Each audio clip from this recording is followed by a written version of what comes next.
y phong ya jing mo jing perkan jong ai la ban rong man ka por bayan kaleng kasnong na du karyam ka ben la bion lon na dong sha dong hey kong thầy hey kong thầy hey kong thầy hey kong thầy hey kong thầy hey kong thầy đi thăng mà phi mà rồi hey kong thầy hey kong thầy hey kong thầy hey kong thầy hey kong thầy hey kong thầy ki long ko puri lay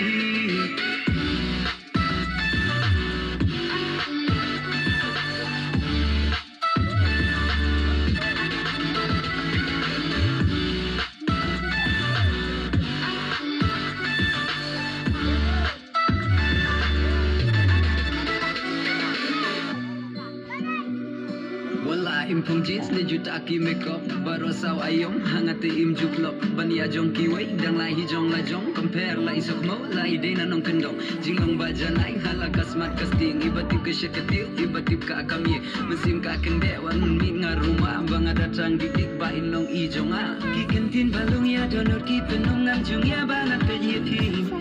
jinglong ba shi surya na ki pen shobi kam tum lele aba pirki na kwa shi sha jong pinlong ba pi day parash nong